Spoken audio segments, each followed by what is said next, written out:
అందరికీ నమస్కారం. ప్రింట్ మీడియాకి, ఎలక్ట్రానిక్ మీడియాకి సోదరులకు అందరికీ నమస్కారం. ఈ మధ్య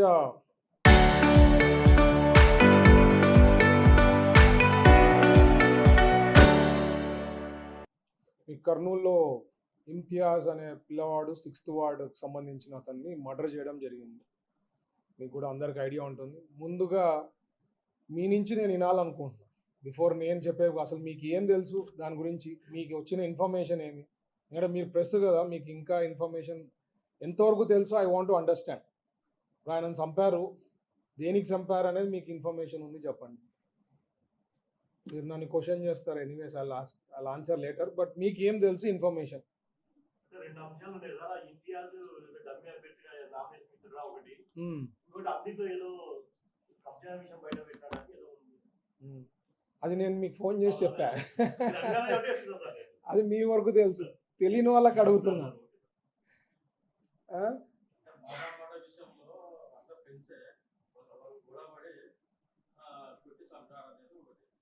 అది సో అదే మేజర్ ఇన్ఫర్మేషన్ బయటికి పోయిందనమాట. సో బేసిక్లీ అది ఎట్లా చెప్పారంటే, ఆ మర్డర్ చేసిన విషయంని ఏదో 5,000 10,000 పంచాయతీ జరుగుతుండే, దానికోసం చంపేసినారు అంటే ఏదో గొడవ మాట పెరిగి చంపేసినారు అనేది సబ్జెక్ట్. అసలు దీని వెనుక చాలా కుట్ర ఉంది, దీని వెనుక చాలా ప్లాన్డ్ మర్డర్. ఇది చాలా ప్లాన్డ్ మర్డరు. ఎందుకు చెప్తున్నానంటే, మావాడు దాంట్లో A4 ఒక ముద్దాయి ఉన్నాడు. ఆ A4కి సంబంధించిన అతను తెలుగుదేశం పార్టీకి సంబంధించిన పిల్లవాడు. ఆయనని దీంట్లో ఆయనను వాడుకున్నారనమాట ఒక రకంగా. బయటికి పిలిపించే దాంట్లోనో సంథింగ్ హ్యాపెండ్. అది ఎగ్జాక్ట్గా ఏమంటే ఆయనతో మాట్లాడితే ఇంకా క్లారిటీ వస్తుంది. ఆయన ఒక సబ్జెక్ట్లో పిలిపించుకొని ఆయనని ఇమ్తియాజ్ని బయటికి పిలిపించుకొని గొడవ పెట్టించి చంపేశారు. యాక్చువల్గా ఏమంటే, ఇమ్తియాజ్ పిల్లవాడు ఎలక్షన్ల ముందు ఇండిపెండెంట్గా పోటీ చేశాడు ఇమ్తియాజ్ అనే పేరుతో. ఎందుకంటే అప్పుడు మనకు వైఎస్ఆర్సీపీ నుంచి ఉండే అభ్యర్థి వచ్చి ఇమ్తియాజే, మీకు ఐడియా ఉండింటుంది. అప్పుడులోనే ఇండిపెండెంట్గా నుంచున్నాడని చెప్పి వాళ్ళ ఇంటికి పోయి ఇండ్ల కాడ రచ్చ చేసి గొడవ చేసి 6th వార్డుకి సంబంధించిన A1 ఈరోజు ఈ మర్డర్ కేసులో A1 ముద్దాయి ఎవడైతే ఉన్నాడో వాళ్ళ ఇంటికి పోయి రచ్చ చేసి గొడవ చేస్తే అప్పుడు FIR కూడా కావడం జరిగింది. అప్పటి నుంచి గొడవలు ఉన్నాయి. ఈయన మన పార్టీ వచ్చిన తర్వాత మన తెలుగుదేశం పార్టీలోకి రావడము, మన పనితీరు బట్టి మనతో ఉండడం జరగడం కంటిన్యూగా అవుతా ఉంది. ఈయన ఏం చేశాడంటే, ఆ A1 ముద్దాయి వచ్చి హంద్రీలో కొన్ని ఇల్లీగల్ కన్స్ట్రక్షన్స్ చేస్తున్నాడు. ఇల్లీగల్ కన్స్ట్రక్షన్ చేస్తుంటే నేను కూడా, మీరు నాది కావాలంటే మీరు ఇక్కడ మనకి క్యాడర్ మీటింగ్ జరిగినప్పుడు కూడా నేను అప్పుడు చెప్పా, వైఎస్ఆర్సీపీ వాళ్ళకి హంద్రీలో ఇస్తే తెలుగుదేశం పార్టీ వాళ్ళకు కూడా నేను అనౌన్స్ చేస్తాను, వాళ్ళు కూడా హంద్రీలో వేసేసుకుంటారు, ఏం కావాలంటే అది. ఎందుకంటే చాలా మంది ప్లాట్లు ఎక్స్పెక్ట్ చేస్తున్నారు, ఇది కరెక్ట్ కాదు, మీరు యాక్షన్ తీసుకోమని చెప్పి ఆర్డీఓ గారికి MRO గారికి చెప్పడం జరిగింది. అట్లా కంటిన్యూస్గా, ఎందుకంటే ఆయన చెప్తుండే, సార్ ఇట్లా ఇల్లీగల్ హంద్రీలో పెడుతున్నారు, మరి మాకేం న్యాయము, వాళ్ళకి పార్టీ లేదు ఏమీ లేదు, ఇంకా దౌర్జన్యాలు ఇంకా అరాచకాలు ఇట్లా జరుగుతుంది అంటే. యాక్చువల్గా చాలా జరుగుతున్నాయి. ఆ A1 ముద్దాయి ఈజ్ అ పెద్ద ఫ్రాడ్స్టరు, కాంట్రాక్ట్ మర్డరరు, చాలా ఇష్యూస్ ఉన్నాయి ఆయన పైన. ఆయన చాలా సంబంధించిన చాలా ప్రాబ్లమ్స్, చాలా వార్డులో కూడా ఇష్యూస్ చాలా ఉన్నాయి. బట్ ఇది ఈ స్పెసిఫిక్ దాంట్లో ఎందుకంటే రెడ్ హ్యాండెడ్గా దొరికాడు, అన్నీ జరుగుతూ ఉంది. సబ్జెక్టు MROతో ఫాలోఅప్ చేస్తే వాళ్ళు MRO వాళ్ళు వచ్చి వాళ్ళు పోలీస్ బందోబస్తు తీసుకొని కొన్ని ఇరగొట్టడం జరిగినాయి. దాని తర్వాత మరి నాకు ఇమ్తియాజ్ ఫోన్ చేసి, అన్నా వాళ్ళు వచ్చిపోయింది కరెక్టే, కొన్ని చేశారు, ఇంకా కొన్ని ఉన్నాయి అంటే, కంప్లైంట్ ఇస్తే చంపేస్తారా? నాకు అర్థం కాలే. అంటే కంప్లైంట్ ఇచ్చి ఇల్లీగల్గా చేస్తుంటే చంపేస్తారా అన్న స్టైల్ ఉంది. వైఎస్ఆర్సీపీ నాయకులు ఎట్లున్నారంటే, వాళ్ళ అరాచకాలుకి హద్దు ఉండదన్నమాట. ఈరోజు కూడా ఫర్ ఎగ్జాంపుల్ ర్యాలీ చేస్తున్నారు. ఆల్రెడీ లాస్ట్ టైము నేను ఈ ర్యాలీస్ ఏమన్నా ఉంటే నేను ఎస్పీ గారికి రిక్వెస్ట్ చేస్తున్నా. వాళ్ళు అదే పనిగా మా మొరైన్ కాడికి వచ్చి తిక్క చేష్టలు, తిక్క పనులు చేస్తున్నారు. ప్రొవోక్ చేసే పనులు చేస్తున్నారు. ఎందుకంటే వాళ్ళ దగ్గర ఇట్లా నైజం ఉండేది. రెచ్చిపోయేది ఇప్పుడు చేసే పనులు ఉన్నాయి. ఇట్లాంటివి అవాయిడ్ చేయండి. వేరే రూట్ తీసుకోపోండి అని చెప్పా. మరీ 5 రోడ్ దగ్గర పోలీసు వాళ్ళు అట్లా చెప్పినా కానీ దూరి మరీ ఇట్లే వచ్చారు. అంటే వాళ్ళ నేచర్ ఏమంటే గొడవ పడాలా, ఏదో ఒకటి ఇష్యూ చేయాలా, లేనిది సృష్టించాలా అనే నైజం వాళ్ళకు ఉందన్నమాట. So coming back to this, ఈ సబ్జెక్ట్లో నాకు ఫోన్ చేసి చెప్తే నేను ఇమీడియట్గా చెప్పా. సో ఈయన కంప్లైంట్ ఇస్తున్నాడు, వెంట పడుతున్నాడు, ఇల్లీగల్ కన్స్ట్రక్షన్స్. ఎందుకంటే ఆ రోజు కానీ ఎంఆర్ఓ వాళ్ళు క్లియర్ కట్గా తీసుకొనేసి యాక్షన్ తీసేసుకొని ఆ బిల్డింగ్స్ కానీ అవి ఏమున్నా ఇల్లీగల్ కన్స్ట్రక్షన్స్ అన్నీ క్లియర్ చేసి నింటే ఈరోజు ఆ పిల్లవాడు బచావ్ అయ్యేవాడు. జస్ట్ బికాజ్ ఆయన వెంటబడి అది ఇల్లీగల్గా ఉంది కాబట్టి ఆయనకు వెంటబడి చేసిన దానికి ఆయనను చంపేయడం జరిగింది. దీనికి ఇంకా ఇంకా ఏమంటే నాకు వచ్చిన ఇన్ఫర్మేషన్ కూడా పోలీసు వాళ్ళకి రాలేదు. I'm surprised. ఇంటెలిజెన్స్ ఏం చేస్తుందో నాకు అర్థం కాలే. నాకు వచ్చిన ఇన్ఫర్మేషన్ ప్రకారము ఇమ్తియాజ్ పిల్లవాడు తర్వాత మెహబూబ్ అని ఖాన్ బ్రదర్స్కి థ్రెట్ ఉంది, చంపే దాంట్లో ఉన్నారు సార్. ఆ ఇన్ఫర్మేషన్ నాకు వచ్చిందనమాట. నేను ఇమ్తియాజ్కి చంపడము ఇది ఏముంటుంది అనేది నేను ఇమ్తియాజ్కి చెప్పలే. సిఏ గారికి కాషన్ చేసింది, ఖాన్ బ్రదర్స్కి కాషన్ చేశా. ఇట్లా ఉంది ఆయన పైన. వాళ్ళు ఈ మధ్య ఏదో గొడవ పడితే ఆల్రెడీ ఆ పర్టిక్యులర్ ఎవరైతే ముద్దాయిలు ఉన్నారో జైల్లో ఉండి రిలీజ్ అయ్యేప్పుడు నేను తొందరలో వస్తాను అని చెప్పి అక్కడ చెప్పిన మాట, ఈ త్వరలో వస్తామని చెప్పిన మాట, అక్కడ జరిగిన ఇన్ఫర్మేషను, ఆడ జైల్లో నుంచి వచ్చిన ఇన్ఫర్మేషన్ నాకు వచ్చింది. నేను సర్ప్రైజ్ ఏమవుతున్నానంటే ఇంటెలిజెన్స్ డిపార్ట్మెంట్ వాళ్ళకి ఎందుకు తెలియదు ఇది, నాకు వచ్చిన ఇన్ఫర్మేషన్ ఎందుకు తెలియదు, పోలీస్ వాళ్ళకి ఎందుకు తెలియలేదు అనేది నేను చాలా బాధాకరం. ఎందుకంటున్నా అంటే ఇంటెలిజెన్స్ వాళ్ళు ఎమ్మెల్యేలు ఎక్కడ మూవ్మెంట్ అవుతున్నారో తెలుస్తుంటుంది, మినిస్టర్లు ఎక్కడ మూవ్ అవుతుంటారో తెలుస్తుంది, పైలట్ కారు బార్డర్ దాటిందా బార్డర్ దాటలేదా తెలుస్తుంది, గన్ మ్యాన్ పోయినాడు గన్ మ్యాన్ రాలేదు వాళ్ళకి ఇన్ఫర్మేషన్ ఉంటుంది. మేము సినిమాకి పోయినామా, సినిమాకి నుంచి వచ్చినామా, రెస్టారెంట్ పోయినామా, ఇవన్నీ వాళ్ళు మా గురించి. మరి ఇక్కడ రౌడీలు ఉన్నారు, కర్నూలులో ఏం జరుగుతుందో తెలుసుకునే బాధ్యత ఇంటెలిజెన్స్ పైన ఏమైంది, why they have not taken this information and why police have not taken action అనేది నేను పెద్ద నా క్వశ్చన్ మార్క్. ఎందుకంటే చాలా బాధగా 35 ఏళ్ళ పిల్లవాడు జస్ట్ బికాస్ కంప్లైంట్ ఇచ్చి వెంట పడినాడనే ఉద్దేశంతో ఆయనను చంపేస్తాం. ఇప్పుడు ఆయన ఆత్మశాంతి కావాలంటే ఇప్పుడు ఏం జరిగిందో ఈ సబ్జెక్ట్లో హంద్రీలో ఏమైతే ఇల్లీగల్ కన్స్ట్రక్షన్స్ ఉన్నాయో అట్లీస్ట్ ఈ వీక్లో నేను అయిన తర్వాత ఎంఆర్ఓ గారికి కూడా ఫోన్ చేసిన ఉండే వాస్తవం. ఎంఆర్ఓకి చెప్పిన ఆయన ఆత్మశాంతి కలగాలంటే అట్లీస్ట్ మీరు ఇప్పుడైనా యాక్షన్ తీసుకొని కంప్లీట్గా ఏమైతే ఇల్లీగల్ కన్స్ట్రక్షన్స్ ఉన్నాయో తీసేయండి. లేదు మీరు అట్లే కంటిన్యూ చేస్తుంటే నేను తెలుగుదేశం పార్టీ క్యాడర్కి చెప్తా, తెలుగుదేశం వాళ్ళ నాయకులకి చెప్తా, పోయి హంద్రీలో వేసుకోండి ప్లాట్లు వేసుకోండి అని చెప్తా. నేను ఏదో డెసిషన్ తీసుకోండి, ఒకరికొక న్యాయం ఒకరికొక ఇది. అంటే వాళ్ళు రౌడీలు అని చెప్పి భయపడుతున్నారా ఆఫీసర్స్, లేకపోతే ఏమి? I'm really surprised. ఎందుకంటే అన్యాయంగా పిల్లవాడు చనిపోవడం అనేది నాకు చాలా బాధాకరం. ఎందుకంటే నాకు వచ్చిన ఇన్ఫర్మేషన్ని నేను పోలీసు వాళ్ళకి వచ్చింటుందని నేను భావించా. సెకండ్ థింగ్ ఆయనని అటాక్ చేస్తారనేది నేను ఊహించలే. నేను ఇంకా ఫర్దర్ ఏమంటే మా వానికి ఖాన్ బ్రదర్స్కి ప్రాబ్లం ఉంది అని చెప్పి. ఎందుకంటే వీళ్ళు ఏమంటే రీల్స్ సోషల్ మీడియాలో పెట్టడము, ఏమైతే అన్యాయం జరుగుతుందో అవి తీసుకొని హైలైట్ చేస్తున్నారనే ఉద్దేశంతో వీళ్ళపైన థ్రెట్లు రావడం ఇది అంటే ఎక్కడికి పోతా ఉంది సిస్టమ్.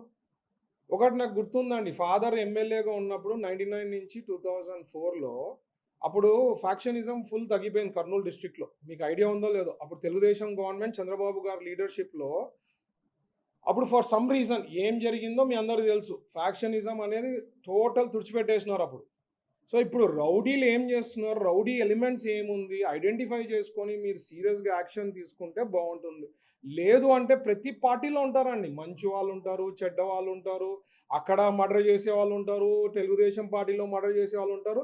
బట్ నాయకత్వం ఎట్లుంటుందో దాన్ని బట్టి నడుచుకొని పోయే దాంట్లో ఉంటారు. ఎందుకంటే ఒక నాయకుడు ఆ ఎమ్మెల్యే కానీ మినిస్టర్ ఉంటే వాళ్ళ క్యాడర్ ఏమంటే రే బాబు కరెక్ట్గా ఉండండి, పొరపాట్లు చేయొద్దండి అంటే సిస్టమాటిక్గా ఉంటుంది. పార్టీ లైన్స్ ఏమున్నాయో అవి సిస్టమాటిక్గా ఉంటారు, ఏ పార్టీలో అయినా ఉంటారు. But party leader makes a difference. ఆడ పార్టీ లీడర్షిప్లో లోపం ఉంది కాబట్టే మీకు ఈరోజు అన్ని సమస్యలు అన్ని ప్రాబ్లమ్స్ వస్తున్నాయి. ఏవైతే అవి వద్దంటామో అవి ప్రొవోక్ చేసే దాంట్లో ఉంటారు. ఈరోజు మీకు తెలుసు రాజమండ్రిలో ప్రియాంక ఒక డాక్టర్ది చనిపోయిండేది హిట్ అండ్ రన్ కేసు. ఇప్పుడు వాళ్ళ నాన్న వాళ్ళు పోరాడతారు, అవతల వాళ్ళు ఎవరో తెలియదు. అంటే పోరాడి ఏమైనా చేస్తే వాళ్ళని చంపేస్తారా? అంటే కంప్లైంట్ ఇస్తే చంపేస్తారా?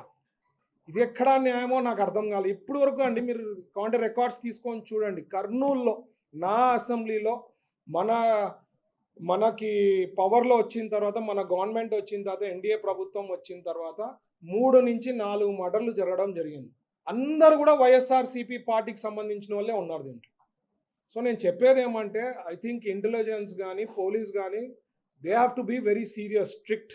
మీ రోల్ అది.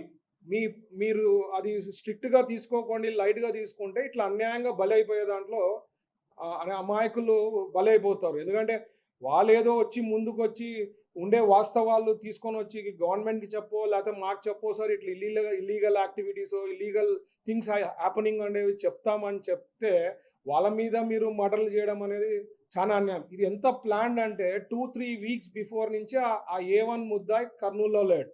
ఆల్రెడీ A2 ఆర్ A3కి A3కి డబ్బులు ఇచ్చి ఆయనని మేనేజ్ చేసి అంటే డబ్బులు ఇచ్చి ప్లాన్ చేసి కాంట్రాక్ట్ కింద చేసి చంపమని చెప్పి ప్లాన్ చేసినారు అనేది తెలుసు. ఆల్రెడీ ఆ మర్డర్ మొన్ననే పోయి వచ్చాడు. ఎవరైతే A2నో A3నో. ఇంకోటి ఇప్పుడే మా అడ్వకేట్ గారు చూపిస్తున్నారు చూడండి. చనిపోయక ముందే 1 వీక్ ముందు ఇది పెట్టారంట సోషల్ మీడియాలో. 1 వీక్ ముందు 1 వీక్ ముందు అంటే ఇది అందరికీ ఓపెన్ ఇన్ఫర్మేషనే కదా. 1 వీక్ ముందు ఇది. దీన్ని కూడా మార్చలేడు, దీని కూడా డేట్లు అడ్జస్ట్ చేయలేరు. వైఎస్ఆర్సీపీ వాళ్ళు దీన్ని ఏం చేయలేరు. ఇది చెప్తున్నా, ఉండే వాస్తవాలు కదా. ఇది ఎవడేం టచ్ చేయలేరు. ఫేస్బుక్లో వాంది పెట్టి RIP రిప్ పెట్టేశారు. ఎక్కడండి ఇది ఏమవుతుంది? సో ఐఎమ్ సేయింగ్ సీరియస్లీ, కట్టి వీళ్ళు ఎవరైతే A1 A2 A3 వాళ్ళకి పైన ఉండే కేసులు కరెక్ట్గా ఇన్వెస్టిగేషన్ పోయి వాళ్ళకి సరైన శిక్ష పడకపోతే నేను I will also be after them. CIDకి పోతా, లేకపోతే CBIకి పోతా. ఇది అయిన తర్వాత రేపు ఎట్లయినా ఎల్లుండి చంద్రబాబు గారిని కలిసినప్పుడు బ్రీఫింగ్ ఇస్తా. సార్కి ఇట్లా జరిగింది, ఇది ఇంత అన్యాయం జరిగింది సార్, జరిగిండే వాస్తవాలు ఇవి. 3 మర్డర్లు అయినాయి. 3 మర్డర్లు కూడా ఇంతవరకు ఇది దాంతో కలిపితే 4 కావచ్చు. ఇవన్నీ కూడా వైఎస్ఆర్సీపీకి సంబంధించిన నాయకులు ఉన్నారు ఇవన్నీ. సో ఇది కాక ఇంకా ఒకటి ఏమిన్నానంటే, ఓ పెద్ద మనిషి ఓల్డ్ టౌన్లో ఆయన ఎమ్మెల్యే కావాలనో మినిస్టర్ కావాలనో లేకపోతే చీఫ్ మినిస్టర్ కావాలనేది ఒక పెద్ద మనిషి ఉన్నాడు. ఆ పెద్ద మనిషి ఏమంటే ఈ సంపిన వాళ్ళకంతా బెయిల్ ఇవ్వడము, డబ్బులు ఇచ్చి అంటే ఏమనుకున్నారంటే మర్డరర్లని లేకపోతే రౌడీలని బ్యాక్ సైడ్ పెట్టుకుంటే టికెట్ ఇస్తారనో లేకపోతే ప్రజలు వాళ్ళకు ఓటేస్తారనో ఎట్లా భావిస్తున్నారు అంటే వాళ్ళ మైండ్ సెట్ నాకు అర్థమవుతాలే. వైఎస్ఆర్సీపీ కాడ ఉండే లీడర్లు కొంతమంది వాళ్ళ ఆలోచనలు ఎట్లుందంటే ఇట్లా చేస్తే మాకు ఇస్తారు అనుకుంటున్నా. అంటే ఎందుకంటే జగన్మోహన్ రెడ్డి గారు వాళ్ళ పార్టీ వచ్చి గొడ్డల పార్టీ, వాళ్ళ థింకింగ్ అట్లుంటుంది. మేము అట్లా చేసి మేము ఇట్లుంటే ఆయన ఏమైనా ఇస్తాడు అనుకొని అట్లా భావించి వీళ్ళకి సపోర్ట్ చేస్తున్నాడా నాకు అర్థమవుతాలే. ప్రజలు ఎవరు ఇదంతా అప్రిషియేట్ చేయరండి. మీ అందరికీ తెలుసు, ప్రజలు సేవ చేసే వాళ్ళకి పనులు చేసే వాళ్ళకే ఓటేసి గెలిపిస్తారు. పనులు బాగుండి మంచిగా ఉండే వాళ్ళకే టికెట్ ఇస్తారు మా పార్టీలో. మీ పార్టీలో మరి ఏమో ఆ స్టైల్ ఉందేమో నాకు తెలియదు కానీ బట్ చాలా బాధాకరం. ఈ రకంగా బిహేవ్ చేసుకుంటూ పోతే మాత్రం దెర్ ఈస్ నో ఎండ్. ఇంకొకటి చెప్పాలండి, 6th వార్డులో సేమ్ 6th వార్డులో మొన్న నేను డోర్ టు డోర్ పోతున్నా. డోర్ టు డోర్ పోతే ఇప్పుడు మీ పార్టీకి సంబంధించిన వాళ్ళు ఎవరైనా ఉంటారు, నేను కాదంటలేను. నీకు ఇష్టం లేకపోతే రావద్దు బయటికి, లేకపోతే లోపల ఉండు. నేను పోయినప్పుడు మిస్బిహేవ్ చేసి మా వాళ్ళతో బూతులు మాట్లాడితే ఎట్లా ఊరుకుంటారు అని చెప్పాను. ఓకేనా, ఎనీబడి బీ కామ్. నీ కాడ ఎట్లున్నారో జనాలు, నీ కాడ ఉండే క్యాడర్లో ఉన్న ప్రతి వాళ్ళ దగ్గర పార్టీ దగ్గర అన్ని రకాలు అందరూ ఉంటారు. అది మీరు గుర్తించాలా అని చెప్తున్నా. మీ వాళ్ళకి నేర్పించండి, చెప్పండి. ఒక లీడర్ అంటే చెప్పాలా, ఏమైనా తప్పులు ఉంటే సరిచేయాలా. అదే అప్పుడు లీడర్షిప్ అనేది. మనం వాళ్ళని ప్రోత్సాహం చేసుకుంటూ పోతే దెర్ ఈస్ నో ఎండ్. ఇప్పుడు ఆ రోజు జరిగింది. తర్వాత ఇంకొక సబ్జెక్ట్ ఏమంటే 6th వార్డులో సంబంధించిన మా వాళ్ళు కొంతమంది కంప్లైంట్, ఇల్లీగల్ స్లాటరింగ్ జరుగుతుంది, దెర్ ఈస్ నో లైసెన్స్. నాకు వెంటనే ఇన్ఫర్మేషన్ వచ్చింది, ఇల్లీగల్ స్లాటరింగ్ జరుగుతోంది అది అండి. నేను పంపిస్తే విజిలెన్స్కి పంపించా, కమిషనర్ వాళ్ళకి పంపించిన, నాకు వచ్చిన డీటెయిల్స్. మరి వాళ్ళు పోయి చేసి సీజ్ చేసినారు అంటే ఇప్పుడు అక్కడ సీజ్ చేసినాడు చెప్పినోడికి మర్డర్ చేసేస్తారంటారా? ఏడికండి ఇది? What is this? This is not Kurnool. This is not the way people were there. ఈ ఈ రకమైన రాక్షస బుద్ధి, రాక్షస బ్లడ్ ఎక్కిస్తున్నారు వైఎస్ఆర్సీపీ వాళ్ళు. కర్నూల్లో ఈ రకంగా బిహేవియర్ చేస్తున్న వాళ్ళని సరి చేసుకొని కరెక్ట్ చేసుకుంటే మీ లీడర్షిప్కి అప్రిషియేట్ చేస్తారు. అంతేగాని ఈ స్టైల్లో ఫంక్షనింగ్ పోతే మంచి పద్ధతి కాదు. మరి 99 నుంచి 2004లో ఏ రకంగా ఆ రోజు ఫ్యాక్షనిజం తగ్గిందో, అండర్ చంద్రబాబు గారు ఏ రకంగా జరిగింది, పోలీస్ వాళ్ళు ఏ రకంగా యాక్షన్ తీసుకున్నా ఆ పరిస్థితి తెచ్చుకోవద్దని నేను హెచ్చరిస్తున్నా. అట్లా కానీ పోయిందనుకోండి తప్పదు. ఏమన్నా వాళ్ళు యాక్షన్స్ తీసుకున్నారనుకో అప్పుడు బాధపడాల్సిన పరిస్థితి వస్తుంది. మీరు చేయాల్సింది ఏమంటే పాయింట్ బై పాయింట్ అపోజిషన్ అంటే ఎట్లా ఉండాలంటే పాయింట్కి ఏదన్నా మైనస్ ఉంది రూలింగ్ పార్టీలో అది వేలని ఎత్తి ఇది క్లారిటీగా తీసుకొని విత్ ప్రూఫ్స్ ఉంటే క్వశ్చన్ చేసేది ఎట్లుండాలంటే అవతల వాళ్ళు రూలింగ్ పార్టీ వాళ్ళు వాళ్ళ ఆలోచన పడాలా, ఏమైతే ఆన్సర్ ఇవ్వాలనేది ఆలోచించాలా. అంతేగాని ఈరోజు కూడా డిఎస్సి చేస్తున్నారు. 16,000 మందికి మేము ఉద్యోగాలు ఇస్తే 5 ఏళ్ళు డిఎస్సిలే. దానికి మొన్న డిఎస్సిలో వచ్చిన ఎంప్లాయీస్ ఎవరైతే లెక్చరర్స్ టీచర్స్ అంతా ఆందోళన చేశారు. ఇంకా మీకు బుద్ధి రాకుండా ఇంకా ఈరోజు కూడా ఆందోళన చేయాలనే ఉద్దేశంతో ప్లాన్ చేస్తున్నారు. అసలు నాకు ఒకటి ఏమనిపిస్తుంది అంటే ఇది అపోజిషన్ ఉండరాదు. Opposition should be like Congress పార్టీనో ఎవరన్నా ఉంటే అట్లీస్ట్ అక్కడ నేషనల్ నుంచి అక్కడి నుంచి కొద్దిగా గైడెన్స్ ఉంటుంది. అట్లీస్ట్ కాంగ్రెస్ పార్టీలో అన్న పోయి దూకండి, వైఎస్ఆర్సీపీలో ఉండే వాళ్ళు అక్కడైనా దూకండి, లేదంటే మంచి వాళ్ళు ఎవరన్నా ఉండి మాకు ఎక్కడైనా వేకెన్సీ ఉంటుంటే టీడీపీకి అన్నారా అని. ఎందుకంటే people will not appreciate. I'm telling you this is not the way to do politics. మీరు ఏదో ఒకసారి ఇచ్చారు, 2019లో ఒక అవకాశం ఇచ్చారు. ఎందుకంటే రాజశేఖర్ రెడ్డి గారు సన్నని ఇచ్చారు. మీరు ఇంకా కళల్లో ఉన్నారు, ఏదో ఊహించుకున్నారు. రాత్రి ఒక కళ వచ్చి నేనే ముఖ్యమంత్రి అయిన కళలు కంటున్నట్టున్నాడు. ఆయన ఈ స్టైల్లో చేస్తే ముఖ్యమంత్రి అవుతున్నారు. ఎవరైనా ఫీడ్బ్యాక్లు ఇస్తున్నారో something wrong with the whole system of YSRCP. They have to correct themselves. They should be an opposition అంటే ప్రాపర్ అపోజిషన్ ప్లే చేయాలి. లేని సబ్జెక్టు ఉండే పనికిరాని సబ్జెక్టులని హైలైట్ చేయడం అనేది మంచి పద్ధతి కాదు, మార్చుకోవాలా. నేను మరీ హెచ్చరిస్తున్నా, ఈ రకంగా బిహేవ్ చేసుకుంటూ పోతే 99 తర్వాత ఎట్లా ఫ్యాక్షనిజం తగ్గిందో పోలీసు వాళ్ళు ఆ చర్యలు తీసుకునే పరిస్థితి తెచ్చుకోరాదు. ఇంటెలిజెన్స్ వాళ్ళకు కూడా నేను చెప్తున్నా, మేం తిరిగేదో మేం చేసేదో కాదు, ఎమ్మెల్యేలు ఏం చేసేదో కాదు. ఖచ్చితంగా మీరు గ్రౌండ్ రిపోర్ట్ తీసుకోవాలా. ఎక్కడ రౌడీలు ఉన్నారు, ఏం జరుగుతూ ఉంది, ఎట్లా జరుగుతూ ఉంది అనేది మీరు ఐడెంటిఫై చేసి వాళ్ళపైన చర్యలు తీసుకుంటే మీకు కూడా బాగుంటుంది. అలాగే పోలీసు వాళ్ళు కూడా ఈ సబ్జెక్టు ఏదైతే ఆల్రెడీ సోషల్ మీడియాలో వచ్చిందో ఇన్ఫర్మేషన్ నా వరకు వచ్చిందో మీకు ఎందుకు రాలేదనేది మీరు కూడా కరెక్ట్ చేసుకోవాల్సిందిగా నేను రిక్వెస్ట్ చేస్తున్నా. Please take seriously, this is not the way it has to be. ఎందుకంటే వైఎస్ఆర్సీపీ నాయకులు వాళ్ళ ఆలోచన కొద్ది మారితే మీకు ఫ్యూచర్ ఉంటుంది. ఎన్నో సందర్భాల్లో చెప్పాలి, లేకపోతే మీరు సింగిల్ డిజిట్కి పడిపోతారు. ఐఎమ్ అగైన్ టెలింగ్ యూ, లేదు అంటే హ్యాపీగా కాంగ్రెస్ పార్టీకి పోండి, లేకపోతే టీడీపీ పార్టీకి రండి. అక్కడ ఇంకా there is no life in future. The way మీరు చేసే పని తీరు బట్టి మాత్రం there is no life in future for YSRCP party. The minute వెంటనే ఎస్పీ గారితో మాట్లాడినా, ఎస్పీ గారికి కూడా మీరు నమ్మరు, ఎస్పీ గారికి బ్రీఫింగ్ కూడా రాంగ్ ఇచ్చారు. ఆయన కూడా అట్లే కలాలి, ఇట్లా ఏదో చిన్నగా జరిగిందంట, అదేదో కొడుకున్నారంట. ఇదే సార్ దీని వెనకాల చాలా కుట్ర ప్లానింగ్ జరిగింది. Please go in detail. 2-3 weeks నుంచి ఆ మనిషి లేడు. A1 planned murder. నాకే వచ్చింది ఇన్ఫర్మేషన్, సోషల్ మీడియాలో రిప్పన్ పెట్టారు, ఇప్పుడు చూపిస్తున్నారు నాకు. How is it possible? Take it seriously అంటున్నాను నేను. ఇట్లా అయితే రౌడీలు పెరిగిపోతా పోతే కష్టం. నేను అందుకని చెప్తున్నా, మరీ గుర్తు చేస్తున్నా, 99 to 2004లో ఫ్యాక్షనిజం తగ్గిన కారణం ఇక్కడ ప్రతి ఒక్క రిపోర్టర్కి తెలిసి ఏం జరిగిందో. అప్పుడు ఇట్లా రౌడీలు కానీ పెరిగితే police has to take serious action against them. They can't let go like this. కాదు అంటే సార్ దగ్గర చెప్పుకోండి, మార్చుకోండి. అంతేగాని ఈ స్టైల్లో కానీ పోతే మాత్రం కరెక్ట్ కాదు. We cannot tolerate all this. నేనైతే చంద్రబాబు గారికి బ్రీఫ్ చేయబోతున్నా ఎల్లుండి. This is what has happened sir, జరిగిన విషయాలు ఏమి ఇదంతా చెప్తా. But it has to be taken up very seriously. అందుకనే ఆలూరు ఎమ్మెల్యే గారిది జరిగినప్పుడు ఆయన తీసుకొని యాక్షన్ తీసుకొని లోపల పెట్టారు కదా. ఇప్పుడు వాళ్ళు వైల్డ్ వెళ్ళిపోతున్నారు.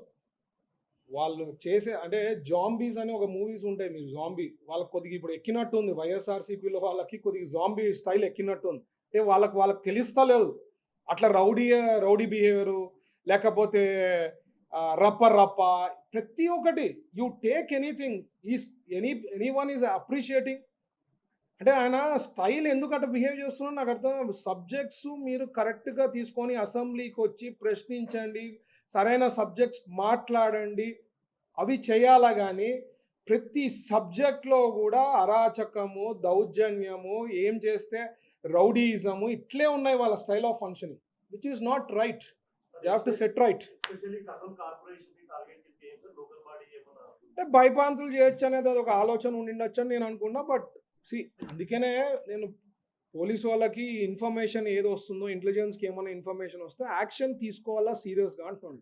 And why I'm saying 99 to 2004 factionism దాని తర్వాత అందరికీ తెలుసు కదా తగ్గిపోయింది. కర్నూలు కానీ రాయలసీమలో ఫ్యాక్షనిజం తగ్గింది. Reason that is one of the major reason. ఇక్కడ రౌడీలు పెరుగుతుంటే రౌడీ ఎలిమినేట్స్ని ఏం చేయాలో చేయాలి. ఇంకా నువ్వు ఆయన జైలుకి పోయి బయటికి వచ్చేప్పుడు నేను మరీ జైలుకి వస్తా తొందరలో అని చెప్పిపోతాడా?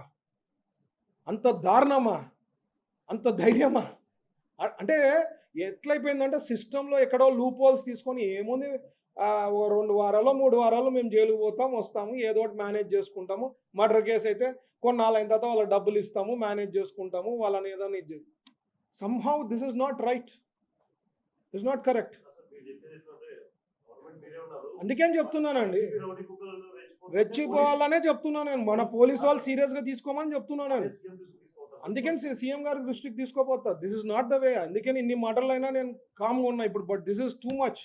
మా తెలుగుదేశం పార్టీ నాకు వచ్చిన ఇన్ఫర్మేషన్ ఎందుకు రాలేదని నేను ప్రశ్నిస్తున్నా. నేను I'm seriously surprised. This not the way అండి.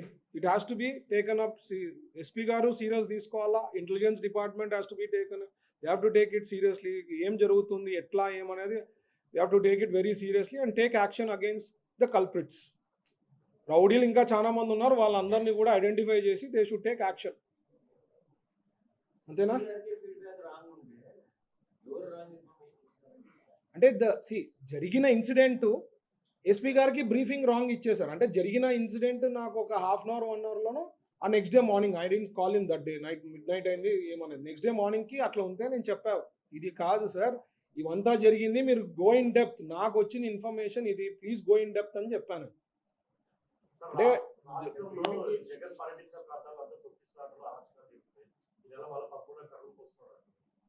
దేనికి వస్తుండు?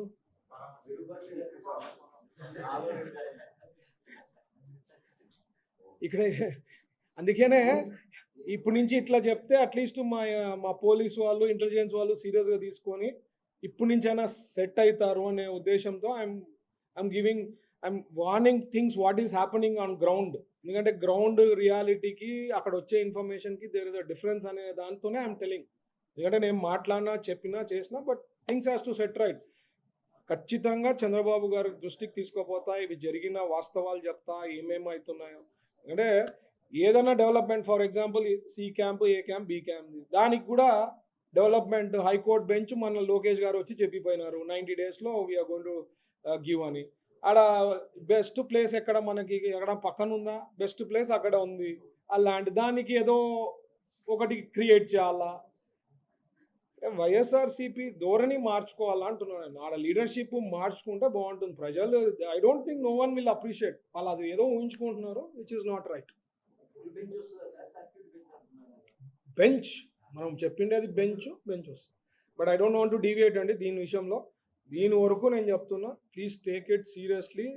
అండ్ వైఎస్ఆర్సీపీ వాళ్ళకి, రౌడీ ఎలిమెంట్స్కి నేను హెచ్చరిస్తున్నా, ఇట్లే కంటిన్యూ అయితే there will be next level of seriousness. 99 నుంచి 2004లో మీరు గుర్తు తెచ్చుకోండి ఎట్లా జరిగింది, ఏం జరిగింది. ఆ పరిస్థితి తెచ్చుకోవద్దండి. మీ పని మీరు నీట్గా సక్రమంగా ఉంటే సరే, లేదంటే instructions will be different and you will be in trouble.